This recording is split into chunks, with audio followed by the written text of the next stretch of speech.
खेलों के मैदान की खबर शामिल कर रहे हैं। T20 वर्ल्ड कप के लिए 15 रुकनी स्क्वाड का ऐलान कर दिया गया है। सरफराज अहमद, शुएब मलिक, फ़हीम अशरफ, शर्जील खान स्क्वाड में जगह ना बना सके।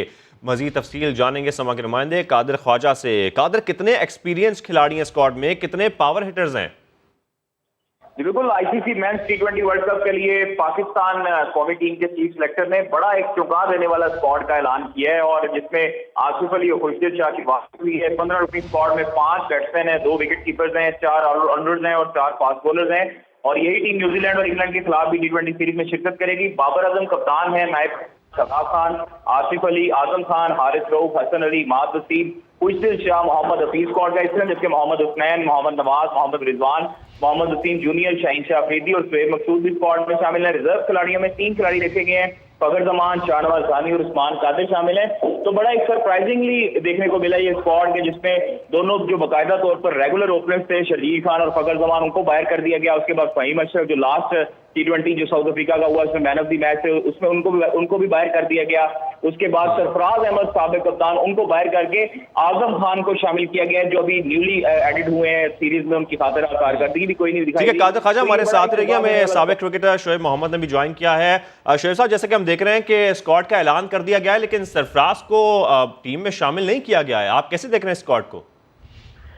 बिल्कुल, ये बड़ा बहुत सरप्राइजिंग है, लेकिन बात यह है कि जो प्लेयर्स हैं यही लोग मैनेजमेंट लेके आए और गलती मैनेजमेंट की रॉन्ग सिलेक्शन वगैरह इतने अरसे से चली आ रही है और फिर उसको छुपाने के लिए एक और उन्होंने गलती, मैं समझता हूँ, एक और दफा ये की है। और ये पहले भी एक्सपोज होते रहे हैं, फिर एक्सपोज होंगे। और इस तरह के आपके जैसे शुएब मलिक और ये जो सरफराज वगैरह जो प्लेयर हैं, इनके ऊपर इतनी इन्वेस्टमेंट पीसीबी की हुई है और ये पोटेंशियल है। अब ये टाइम उनका डिलीवर करने का है। इस तरह उन्होंने ये बहुत एब्रप्टली इनको बाहर किया है और आई एम श्योर इससे पाकिस्तान टीम को नुकसान का सामना करना बिल्कुल नुकसान का सामना करना पड़ेगा। साबिक क्रिकेटर मुश्ताक अहमद भी हमारे साथ मौजूद हैं। मुश्ताक साहब, जैसे कि हम देख रहे हैं सरफराज अहमद, शुएब मलिक, फ़हीम अशरफ, शर्जील खान, इनमें से कोई भी स्क्वाड का हिस्सा नहीं है। तो अगर ये कहा जाए कि एक्सपीरियंस प्लेयर्स को स्क्वाड का हिस्सा नहीं बनाया गया है तो ये गलत ना होगा। आप क्या समझते हैं, आप कैसे देख रहे हैं स्क्वाड को? देखें, कंडीशन को देख के सामने रख के आई थिंक सिलेक्टर्स और जो मैनेजमेंट है उन्होंने डिसीजन किया होगा। मेरा अपना जाती ख्याल है कि पिछले कुछ दिनों से हम ये कह रहे थे सारे कि हमें मिडिल ऑर्डर में कमी है, तो आई थिंक उन्होंने सारा फोकस जो किया मिडिल ऑर्डर पे किया है। इसीलिए मेरा ख्याल शर्जील और फखर को सिलेक्ट नहीं किया गया, क्योंकि ओपनर ऑलरेडी आपके 2 रिजवान और बाबर आजम तैयार हैं। तो आई थिंक ओवरऑल कंडीशन को सामने रखते हुए उन्होंने ये कॉम्बिनेशन बनाया है। और क्योंकि हम मिडिल ऑर्डर में स्ट्रगल कर रहे थे, तो मिडिल ऑर्डर में आसिफ की और खुशदिल की वापसी जो है, लेफ्ट हैंडर और राइट हैंडर का कॉम्बिनेशन उन्होंने देखा है, क्योंकि यहाँ पे स्पिनर्स का बहुत रोल होना है, रिवर्स स्विंग का बहुत रोल होना है, तो आपको लेफ्ट हैंडर और राइट हैंडर का कॉम्बिनेशन भी सामने देखना पड़ेगा। तो overall being a Pakistani I think we should support them and obviously जो मिस आउट हुए लड़के हम सारे वो हमारे हीरोज हैं। तो आई थिंक ओवरऑल पाकिस्तान को सामने रखते हुए देखा जाए तो आई थिंक पाकिस्तान के पास बहुत ज्यादा इंशाल्लाह चांसेस है कि वो वर्ल्ड कप को। लेकिन मुश्ताक साहब, अगर देखा जाए तो खुशदिल शाह की जो एवरेज है, वो जो उन्होंने T20 मैचेस खेले हैं, उसमें कोई बहुत अच्छी एवरेज नहीं रही है, कोई बहुत अच्छे पावर हिटर नहीं रहे हैं। आप कैसे देख रहे हैं उनकी इसमें शमूलियत? देखिए, अगर हमने जब वर्ल्ड कप की टीमें देखते हैं, ऑब्वियसली आप देखते हैं स्टैट्स को सामने रख के फैसले करते हैं, मगर जो मैंने आपको पहले बताया कि कॉम्बिनेशन देखा जाए, राइट हैंडर लेफ्ट हैंडर का कॉम्बिनेशन देखा जाए, और उसके अलावा जो रिसेंटली जो आई थिंक PSL में जो उसने थोड़ा सा अच्छा किया है मुल्तान सुल्तान से, तो आई थिंक उसको भी मद्देनजर रखा होगा। और उसके ऊपर देखा जाए तो शुएब मकसूद भी है, आसिफ है, आपके खुशदिल है, इन तीनों में से तो 2 ने खेलना है, एक ने नहीं खेलना। तो आपको ये हो सकता है तीसरा जो मिडिल ऑर्डर है वो बैकअप के लिए तैयार किया उन्होंने। ठीक है शुएब मोहम्मद साहब, आसिफ अली को किस बुनियाद पर रखा गया है स्क्वाड में? देखिए, वो आपको भी पता है कि जी ये मिसबा के ब्लू आइट बॉय रहे हैं और वो चाहते रहे इतने अरसे पहले से कि वो किसी तरह क्लिक करें और उनकी जो सिलेक्शन है मिसबा की उसको जस्टिफाई कर सके।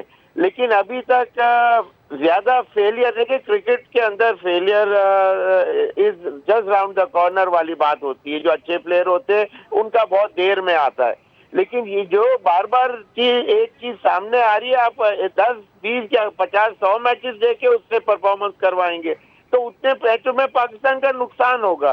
That is the only thing which bothers me.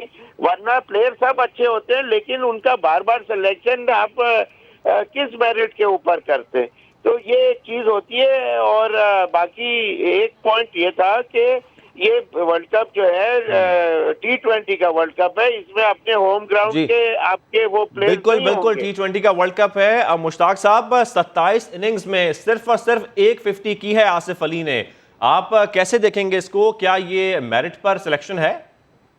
जी देखिए, आप जो सबसे इम्पोर्टेंट चीज देखनी है ना, जब आप टीम वर्ल्ड कप के लिए सिलेक्ट करते हैं, तो जैसे हमने साउथ अफ्रीका और दूसरे जो अभी पाकिस्तान सीरीज खेल के है वेस्ट इंडीज में, तो हम ज्यादा फोकस कर रहे थे कि हमारे ड्रेसिंग रूम में हमारे बेंच पे 4 ओपनर बैठे हुए हैं और मिडिल ऑर्डर में कोई हमारे पास पोजीशन नहीं थी। तो आई थिंक ये फोकस जितना भी ये सिलेक्शन में हुआ है, मिडिल ऑर्डर को मजबूत किया गया है। और मिडिल ऑर्डर में मजबूती की वजह यह है कि फिर आपने थोड़े से एक्सपीरियंस प्लेयर को, जैसे Asif Ali already international experience था, उनको खेले हुए हैं, तो आई थिंक ये थोड़ा सा बैंक करना पॉजिटिव चीज भी है। इसके ऊपर देखा जाए आसिफ अली खेले, लेकिन उनकी परफॉर्मेंस तो इतनी अच्छी नहीं रही है मुश्ताक साहब। नहीं, ऑब्वियसली नेचुरली आपको देखना है कि उसके बाद ऑप्शंस क्या है आपके पास। और जब आपके पास ऑप्शन वही होती है कि अगर आपने बड़े इवेंट में जाना होता है तो कुछ प्लेयर के पीछे आपने करंट सिचुएशन को देखना होता है, आपने माजी को नहीं देखना होता। तो आई थिंक ओवरऑल जो मैं बात वही कर रहा हूँ कि ये फॉर्म जो होती है, ये कॉन्फिडेंस लेवल होता है, ये प्लेयरों को खुद भी लेना पड़ता है और मैनेजमेंट को भी देना पड़ता है। तो आई थिंक जो मुझे नजर आ रही है इस स्क्वाड के अंदर, मिडिल ऑर्डर पे बहुत फोकस किया गया है। और मिडिल ऑर्डर भी वो है जो रिसेंटली जो खेल रहे हैं 2020 ऑलरेडी। और उसके ऊपर अगर देखें ना, अगर वापस आप जाते हैं तो डोमेस्टिक क्रिकेट में आप यंग बंदों के ऊपर इतना चांस नहीं ले सकते। तो इन्होंने आई थिंक बैलेंस बनाने की कोशिश की है कि ओपनर आपके ऑलरेडी दोनों तगड़े हैं, मिडिल ऑर्डर में थोड़ा सा फेलियर हो रहा था, तो मिडिल ऑर्डर को उन्होंने एक्सपीरियंस के साथ और थोड़ा सा रीसेंट फॉर्म की, जिस तरह मैंने फिर बात की शोएब मकसूद को और खुशदिल की परफॉर्मेंस, और ये भी बिल्कुल बिल्कुल आपके मुताबिक मिडिल ऑर्डर को बेहतर करने के लिए, अच्छे कॉम्बिनेशन बनाने के लिए सिलेक्शन की गई है।